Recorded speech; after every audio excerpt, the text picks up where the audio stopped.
So today on the show we have a very special guest and I'm sure you've probably seen her videos before. I'm going to let her introduce herself to you now. My name is Nada and I am an A-level student in college and I study A-level chemistry, maths and further maths, and I have a YouTube channel. I balance a lot of things like trading, YouTube, art and other hobbies on top of a lot of the stuff that I'm doing right now. And I'm just trying to get my life together and just do what I do as a teenager and become successful as much as I can. Amazing, I love that. And I'm sure some of our viewers will have come across your video all about GCSE to A level transition. And that's actually what we're going to talk about today. We're going to have a little discussion about that. So, what would be your kind of top tips on how to prepare between GCSE and then going into sixth form and taking your A levels? I'm gonna be honest, there is no need to study over the holiday. Like, it is so pointless. I tried it, it benefited me, like it did not benefit me at all, like zero.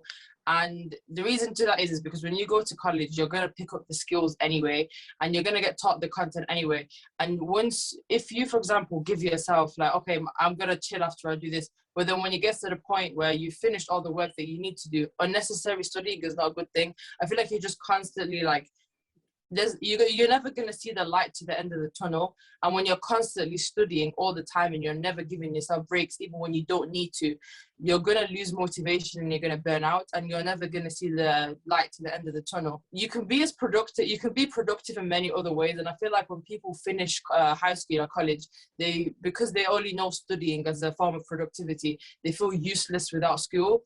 So try and get in. You don't have to be making money and being rich, but you can, for example, learn any form of skill. You can learn a language, you can learn how to play the guitar, you can learn to paint, sketch, draw, you can start, for example, making TikTok videos. Anything that you enjoy doing, do it instead of just doing nothing and feeling useless about your life. And I feel like when you're in summer, like there's nothing wrong with giving yourself time to watch Netflix. There's no need to beat yourself up because you see other people studying. Most of the people you see studying are usually people like me, because I actually have exams coming soon. When you don't have exams, chill. You don't need to study. But like, take this time to reflect on yourself and maybe reassess how you studied in high school, and maybe think, how could I like be more efficient in my work? How could I learn to enjoy college without stressing out as much?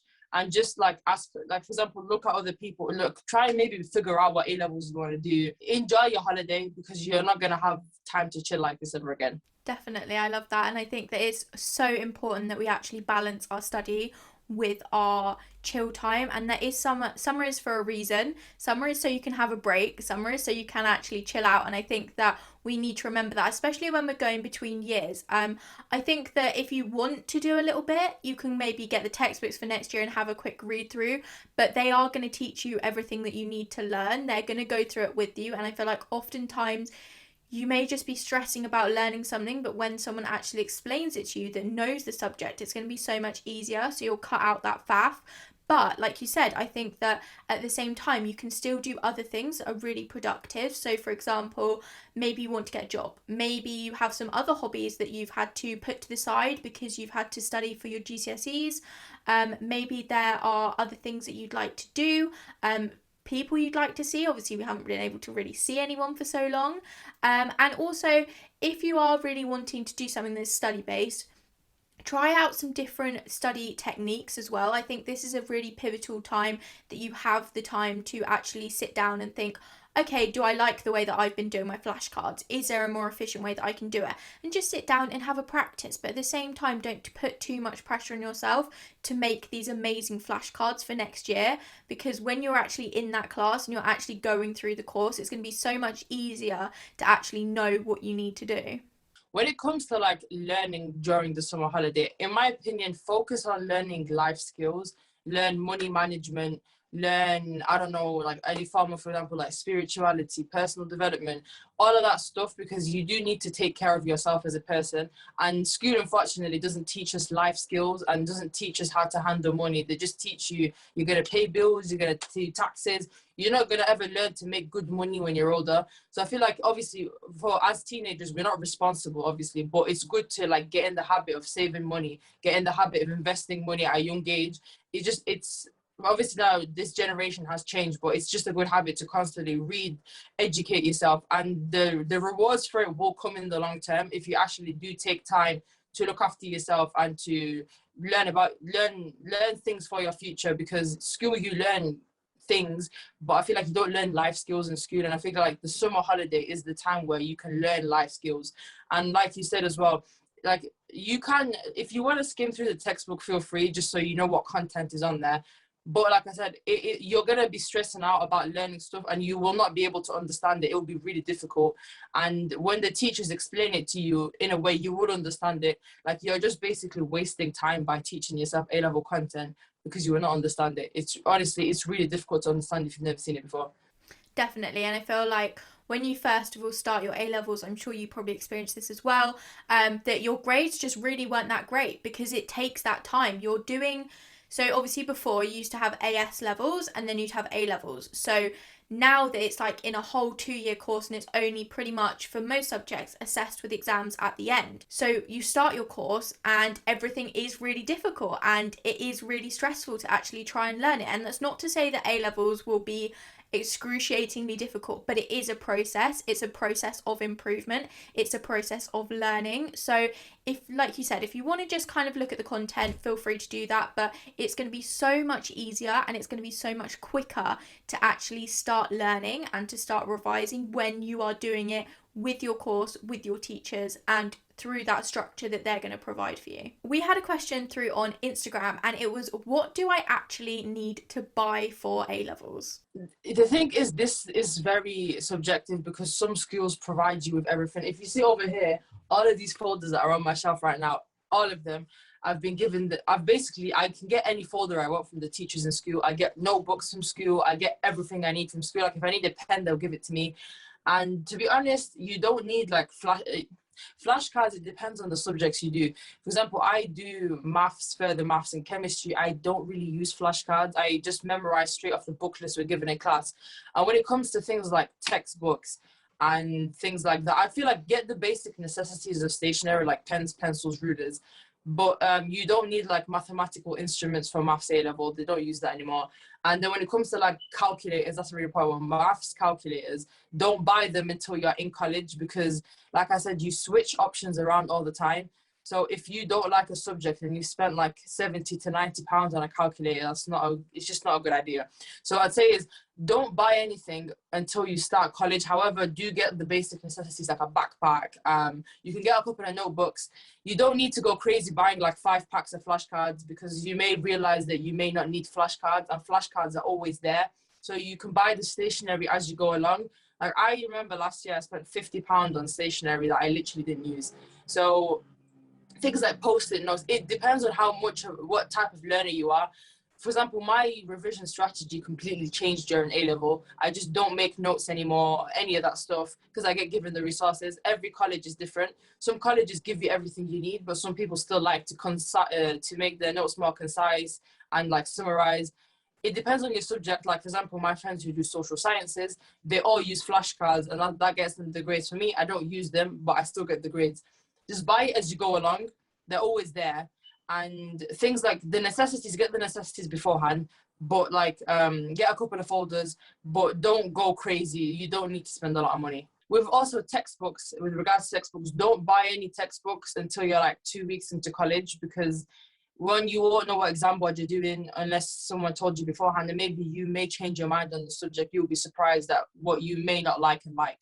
Like what I'm doing right now, I did not anticipate myself doing last year. So don't buy anything until you're like settled into college. Also, at the start, they often, I don't know whether your college did this as well, but mine got the old students, so the ones that had just finished the course, to like give their books, and they kind of paid them sort of like £10 or something, which is much more discounted than if you were to buy your textbooks brand new.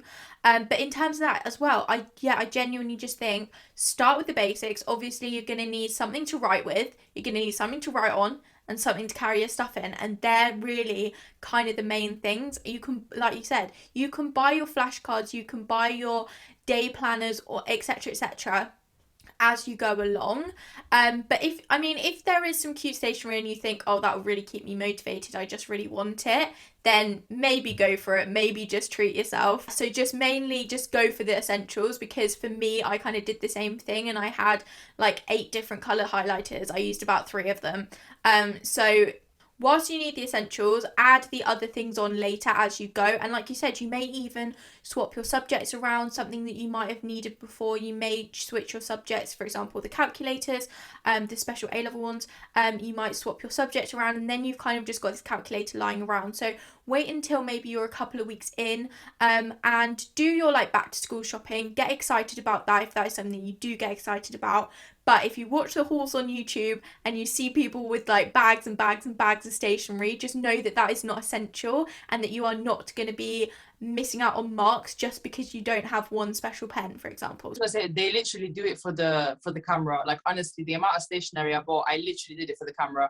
Like don't like do treat yourself. I'm not gonna lie, it's nice for me to buy myself a nice set of pens. I would really like it.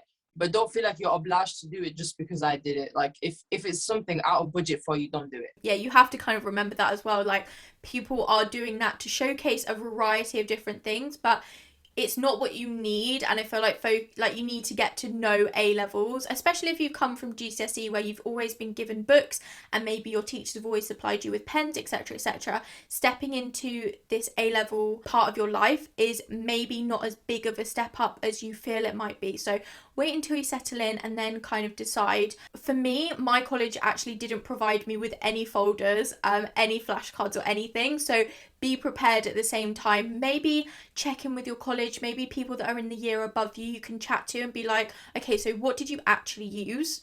And what did our college or what did our sixth form actually provide us with? Because, for example, if you're getting your binders and everything, you wouldn't then need to actually spend the money on that. But for me, mine weren't supplied for me, so that would have been an essential for me. So it's all really about finding out what works best for you and what works best as well for your sixth form.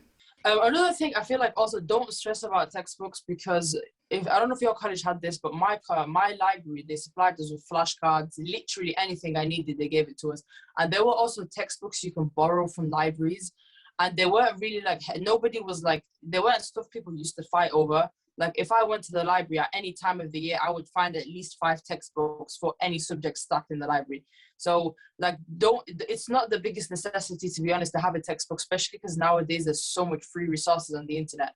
So if you want a textbook, get one, but I wouldn't recommend getting it until you go to school, because you can get a lot of things discounted through school as well. We did have to buy our own textbooks, but I honestly didn't really use it as much as I thought I would. We kind of used the school ones. I used the school ones for the best part of sort of the first half of sixth form, and then when I was thinking, okay, exams, I actually need to be doing revision, etc., etc., then I bought them. But I did get them on Amazon, and I did actually get them secondhand as well, because I'm not someone that highlights my books that often. I just don't find it super helpful for me. But I know that there are other people that will love them plain, that will go through, highlight them, and use that as their revision resource. So it really, like I said, the whole way through, this kind of really depends on you. But get to know yourself, get to know kind of like the first sort of month, because really, I don't know whether it was the same for you, the first sort of month that we did do A levels, but it was very, very trickled through. So there wasn't loads of homework at the start, there wasn't loads going on, and then they slowly picked up the pace. So I think that most schools are quite kind to you, and that they do realise that you are new to this, and that they are going to slowly introduce you. It's not going to be bang, you have to go straight into it knowing exactly what you're doing. I started off with 4 A levels. Chemistry and physics were not very heavy. I think maths and further maths, because we were studying double the amount of maths, I felt it was very intense. I struggled a lot at the start. Chemistry for me was always quite a straightforward subject, but I did physics for a couple of weeks. It was okay. I think they physics and chemistry, they do ease you in. But the way I did maths was maths and further maths, I kind of got chucked into the deep end really fast. We were getting through content really fast. I struggled to keep up, but most subjects, they do ease you in, and the homework is pretty like straightforward, and then it starts to get really difficult towards like Christmas and then onwards from there. People do worry about the step up, and actually for me, I think doing GCSEs was kind of a bit more of a step up in a way, because it was the first time I've ever had to think about revision and ever had to think about exams. So when I went to A levels, obviously a lot of things change. You have to use more initiative, you're more of your own person, but there are teachers that will help you, and there are things that will be really helpful, and you can still get the help. You're totally not just pushed out on your own. And yes, the work gets more difficult. And like I said, at the start of the course, I was really not doing particularly well. But you build up as you go along. It's a 2 year course. It's something that you need to improve on and work towards. So everyone's in the same boat. And do not worry about it being a massive step up, because like I said, everyone is doing the same thing. There will be people around to help you. These teachers aren't doing, well, most of them, this won't be their first ever sixth form class, so they'll kind of know how students react and what help they need. And if there is something that you do need help with, please ask someone, because at the end of the day, everyone's going to be human. Everyone is going to be wanting you to get their best grades, because at the end of the day, that helps your school out. Let's not forget, they want you to do well because it looks better on them. So if there is something that you need help with, especially if you're feeling uncomfortable in the first sort of month or so, you're really struggling to settle in, please go and talk to someone, because chances are they really want to help you out as well. For me, I will talk about my personal experience, even though it's, I don't know, I feel like it would allow other people to relate. When I started college, I genuinely thought it was going to be perfect. I went to the college I really wanted to go to, and I really, however, I love the campus, I love my subjects, and I was doing fine. I was just really struggling with maths, and I was struggling to settle in, and I was struggling to fit in because my school was massive, and compared to like other sixth forms.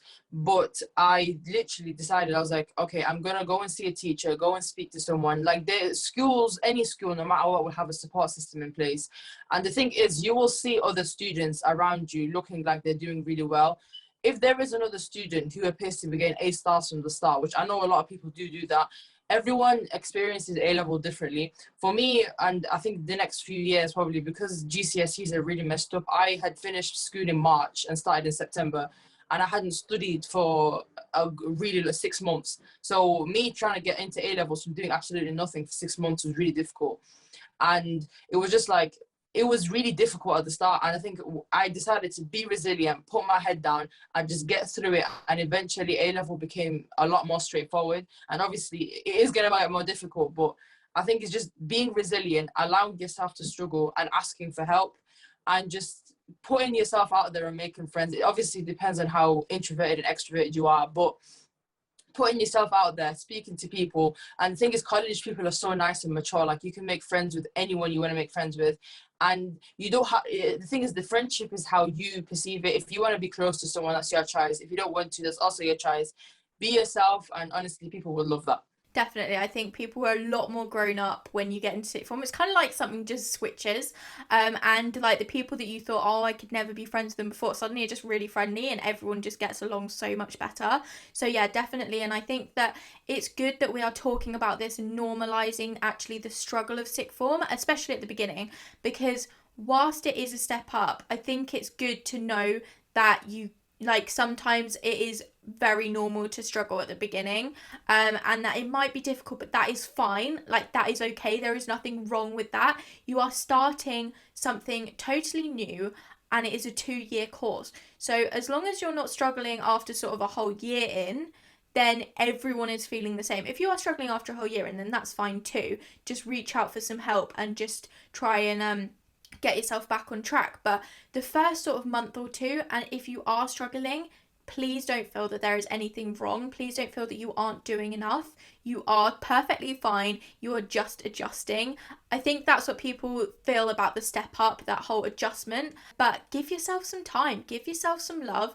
Just let yourself kind of breathe, work, like, get into the flow, and after a couple of months you will feel absolutely fine, and you will feel on your track, and you'll feel on your rhythm, and everything will sort of fall into place. And like I said, if you do struggle a year in, just ask for some help, just reach out to people.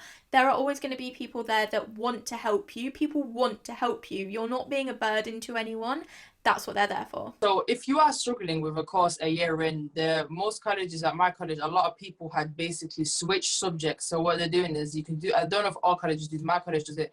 If you find yourself really struggling in a subject and you just don't enjoy it, I think you could do a course in a year. So for example, some subjects you can do like sociology in 1 year, or certain BTECs you can do it in 1 year, or you can do, I think, theology in 1 year, or media, or any A levels. I don't know exactly which ones you can do, but that is also an option. Or there's also an option for you to redo year 12. Maybe reconsider your options as well. Like the thing is, like, don't rush A level. It's a journey you're gonna go through, and if school isn't for you, that's also okay. Like, some people do end up dropping out of college and realizing it's not for them. That is also fine, shame free. Like, school is not for everyone. If you are struggling in college, you do need to take initiative to go and see a teacher. Like, for me, for the first, I think up until Christmas, I used to go pretty much 3 days a week at lunchtime with my maths teacher every single week. And it genuinely helped me so much. I started picking up my grades. I started calming down. A level was getting a lot more straightforward. And I think I took the initiative to go and to get help. And also another thing, in the first like half term or month or whatever, do take that time to like build up your hours, build up your revision technique, figure out where you want to revise as well. I don't know if your college does this, but my college has about multiple libraries and study centers. I think there's about 4 of them. You can go and study in school as well, and they have all the facilities you need. Some people prefer school, some people prefer home, some people prefer public libraries. Whatever it works for you, like, just experiment and see where you can be most productive.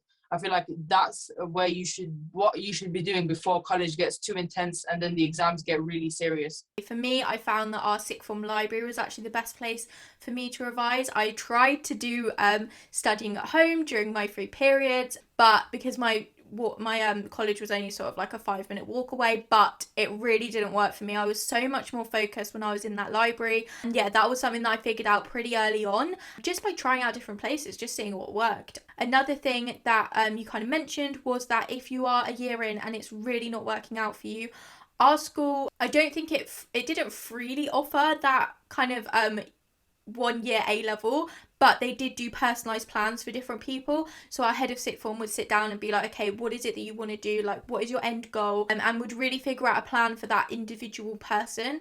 So sometimes people took the AS option, or they did loads of different things. And like you said, if sixth form isn't for you, and if that is not actually what you find is really being the best option, then there are other things that you can do. There are other paths that you can take, and it is totally shame-free. I love that you said that, because I think that people think, oh, I'm a sixth form dropout, but there is no sixth form dropout. And if you have to redo year 12, I do think that that's a really mature thing that you've had to come to that realization of, that actually I made a mistake, like I need to kind of reevaluate what subjects I'm doing, maybe, or maybe I just need a bit more time. Not everyone learns at the same rate, and I feel like there is this real time pressure of, you do sixth form for 2 years, you go to uni for 3 years, and then you get a job.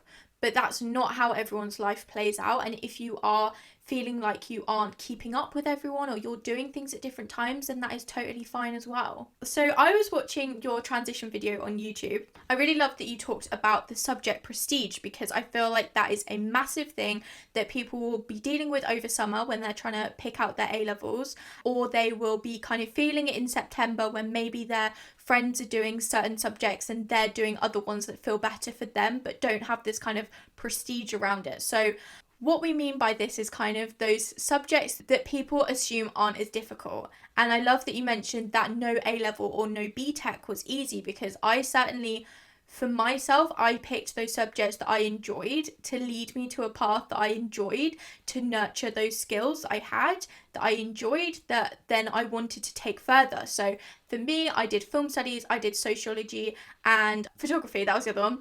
And those aren't seen as difficult subjects, but for me, I found that actually the skills that I was nurturing were very similar to some of the prestige subjects. So for example, film studies at its core is very similar to English literature, but you are actually analysing visuals as well. How can people not feel this shame and this prestige around certain subjects? I don't know, it depends on how your family was raised. I'm pretty sure this is everywhere, east, west, wherever you are in the world, this occurs. There's like a ranking of prestigious degrees out there. There's medicine, there's law, there's engineering, and there's like, they're all ranked, like pharmacy, dentistry, all of it. And I feel like, I don't know if you agree with me, but science is always perceived as the harder one and the more prestigious one, so I can go and brag about that one. I'm going to be honest, I've seen my friends do psychology and sociology and media studies and BTECs and everything. I would find that really difficult. And I'm not saying my subjects are easy, because they're not. For me as a person, I do find maths difficult. I find some people out there find maths really easy.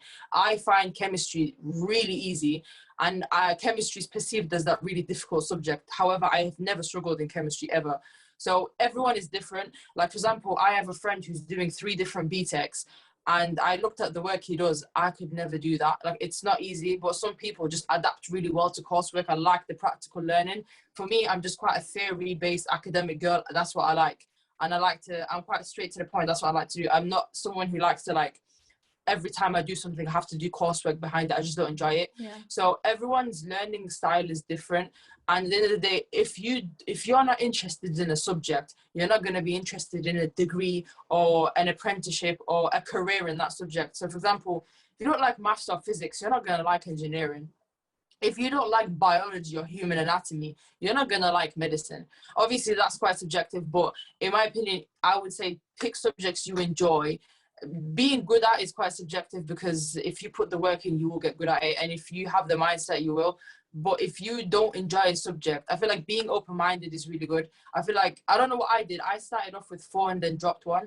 I would recommend that, because you have, I think, 6 weeks to swap around and try stuff out. And also, pick stuff without worrying about other people's opinions. Like, listen to other people's experiences by all means, but don't think I have to pick this to please my parents or to please a family friend, or to, like, teachers will never force you to pick a subject. They'll recommend a subject for a certain career path, but they'll never force you to do it. If you don't like a certain subject, I'm going to say don't do it, because A level is too intense for you to do something you don't like. So I would say is pick a range of subjects, swap around and drop stuff, and then hopefully by the first half term, you would have figured out what you want.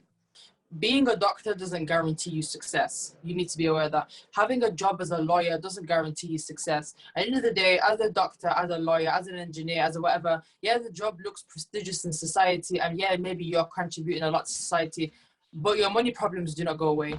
Like, you're still, it doesn't make you, if this is not going to make you happy, then just purely don't do it. Like, you're not guaranteed to be rich as a doctor. Like, honestly, the amount of work you do need to put in as a doctor, you need to be a doctor because you love medicine, you love looking after people, not because of the money. Because if your pure goal is money, then get into business, get into trading, get into a money making skill. Medicine is more to contribute to society. I know I'm using medicine a lot as an example because it's a very common one, but like, you don't need a degree to be successful. You don't need an apprenticeship to be successful. I've seen so many people get into this world, self-employed, drop out of school and do really well with themselves. Like, life is a journey. School is not for everyone. And like I said, you could do a degree and literally never use it. So don't feel like your life depends on this degree, because it doesn't. But also, in terms of things, if you're not sure right now, there are so many other options that you can pursue whilst you decide. I feel like there is this, like I mentioned earlier, this like sort of ticking time bomb that everyone feels that they need to have everything sorted out. But actually, you can kind of take a gap year, or you can maybe get a full-time job for a bit whilst you decide. You can always go back to things, especially university. If you're not sure right now, maybe you don't want to go because of the current situation with the pandemic and everything like that. I know that was a major turn off for me as well for uni, and I haven't gone, but it's not something that I've totally ruled out of my life. Maybe it will be for me, maybe it won't be for me, but I don't have to know right now. There is not really that much like time pressure for me, and I know that obviously certain circumstances can affect people, but I feel like, generally speaking, please take a breather and just really assess what is your end goal. Where do you want to get? Like you said, if you're thinking about being a doctor for the money, like, there are so many other things that actually, if you are money mindset and you are money focus, that you can do so many other things with that you won't have to force yourself to go through with all the science stuff that maybe is just not your jam, maybe it's just not what you like doing. What is one piece of advice that you could kind of give to our students now as to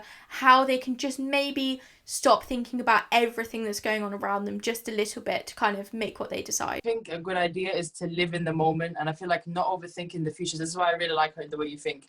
Living in the moment and just thinking, okay, let me see how I can better myself now. So what I like to do every now and then is when I feel really burnt out and I want to take a break because life gets really overwhelming sometimes, and that's not a strange thing, is sit down, make a list of everything I'm doing right now and assess it in terms of like what's a priority for me right now to get done. What can I do to, what do I enjoy? What do I feel is burdening me right now? Why am I stressed out? Another thing I really like doing is taking a jar. I've never done this before. I really want to do it. Take a jar, an empty jar, and write down your like a fear, and then rip it and put it in a jar, and keep doing it. Like write a list of fears down, and then you come to the realization that all of these fears are in your head, and I feel like it will help you let go of them, and I feel like it will allow you to live more in the moment and enjoy yourself now. Because if you're not happy in the moment, no matter what happens, you think you'll be happy once you get this degree, you'll think you'll be happy once you get your own house, you'll think you'll be happy once you get that new phone you want. You tie your happiness to certain things in the future, you'll never be happy in the moment, and you'll never allow yourself to appreciate life as it is. And I feel like just taking time to look after yourself and thinking that, life is a journey. Things don't have to be structured. You don't need to get a degree, get a job, get married, have kids, and that's your structure. Because I don't know, for me, it feels like jail. In the moment, right now, I know that I need to apply to university in the next few months, sorry. So what I'm doing right now is preparing for it. If, for example, there's a lot of issues going on, let's say with, I don't know, I don't get an offer, for example, with any universities, I'm not going to sit down and stress out and end my life. Yes, it will be stressful, but I don't need to sit down and stress my life out. And if it doesn't work out, it doesn't work out. It's completely fine. Like, life is a journey. That may be a sign for me that school isn't for me. I don't know. But I feel like take every day as it goes, because I feel like this pandemic has taught us to appreciate life as it is. And I feel like we've all been so into certain things that I feel like, I don't know, like staying at home and like spending time with our family and things like that, I think has allowed us to like slow down and take things as they are and take each day as it comes. Because like I feel like the pandemic has changed us massively, if you agree with what I'm saying. Yeah, definitely. And I just think, do what you enjoy now, let the rest fall into place. You are so young, there is so much time to still decide. Get through the next stage, go to what you think is best, and if it's not the best thing, you've got time to change it. You've got time to do whatever you want, but please just enjoy yourself. There is more to life than totally getting the best grades. You can just just do what you enjoy, basically, is what I'm trying to say, and don't be too hard on yourself. This was an amazing chat today. Thank you so much, Nada, for jumping on the podcast with me. It was really interesting to hear your insights. So if our students want to find out more about you, where can they find you? Instagram, I have Snapchat, and I have TikTok, and I have a YouTube channel as well. You can feel free to message me on any of those, and I will do my best to reply.